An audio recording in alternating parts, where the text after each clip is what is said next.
So hello and welcome to this lecture on arrays.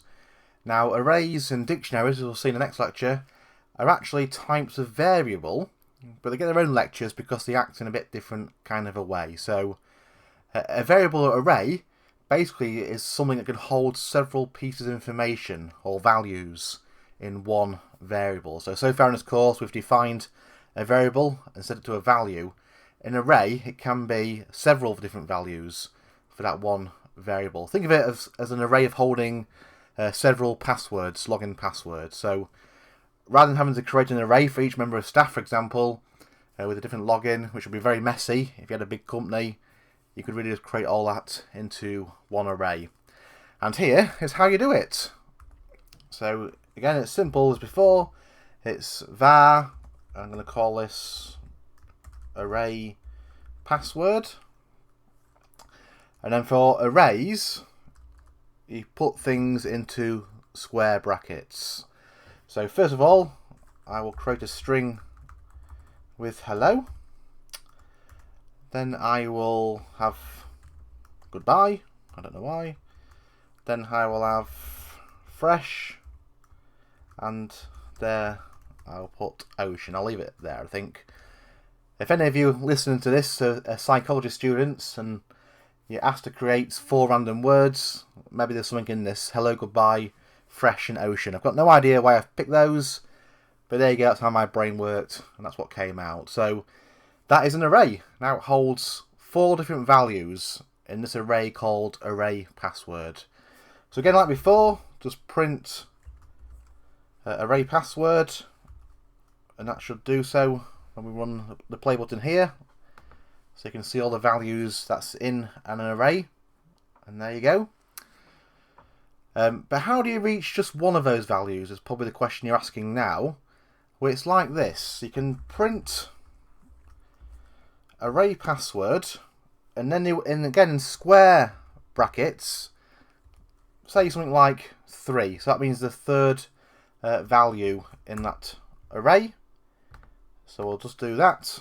And if you're thinking hello is 1, goodbye is 2, and fresh is 3, and now we've got ocean at the bottom here. Well, why is that? That's because in Swift arrays start with 0. So basically hello there is key 0, then goodbye is 1, fresh is 2, and then ocean is 3. So we've printed the array password and we've printed the key value of 3, and of course 0, 1, 2, 3 ocean, and that's why we get ocean down here. Now there's lots of other things we can do with arrays. We can sort of add and delete and count and do all that, so I'll show you those things now.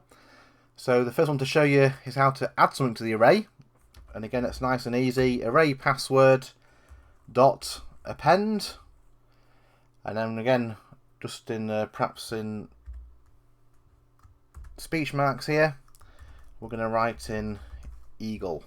I'm not sure if that's too many speech marks there that the playground's created. In fact, I'll tell you what we can do. We can print the array, can't we?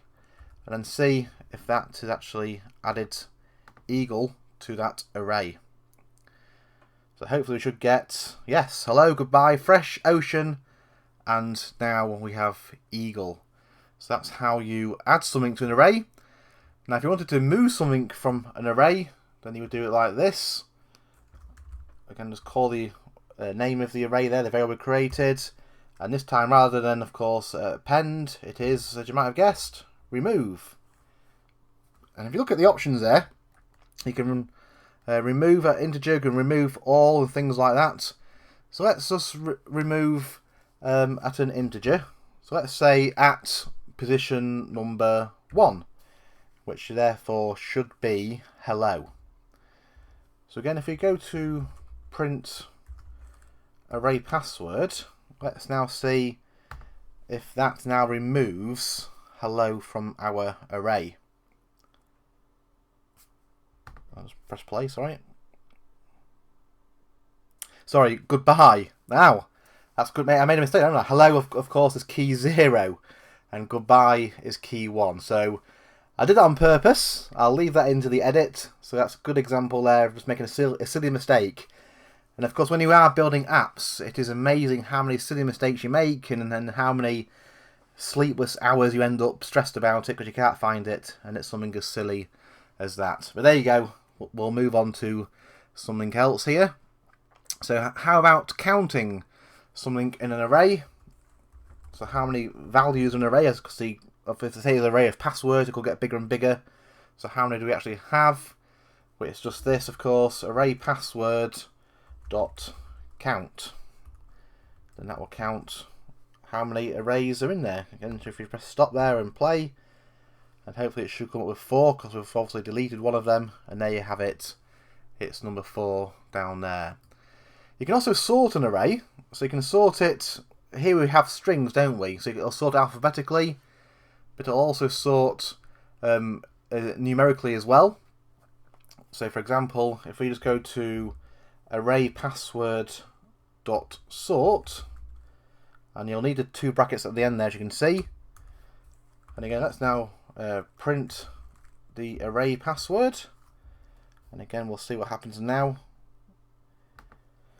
I'm just seeing if it's already in alphabetical order, but it's not, is it? So Eagle should get a bit higher up there, yeah. So Eagle, Fresh, Hello, and Ocean has now sorted that array. Now, I've mentioned there we've only really gone down a string so far, but an array can be numbers as well. So let's just create a number array. And so you just put in here, for example, 100. Like we did before, no speech marks, there's not a string. And integers, of course, are whole numbers. So that will now create an array of numbers. And also, you can actually create, and I wouldn't recommend doing this really, in fact I'd warn against it, but you can create mixed arrays as well. So let's just do that, shall we? So a mixed array, so we could have here, first of all, a string. Then we could just have a integer, and then we can also have a boolean. If you remember booleans from earlier on, have true there. So you could have 3. I've missed a speech mark off the end of hello there, that's why I get the error. But again, an array can be mixed with different variable types, but probably not a good idea.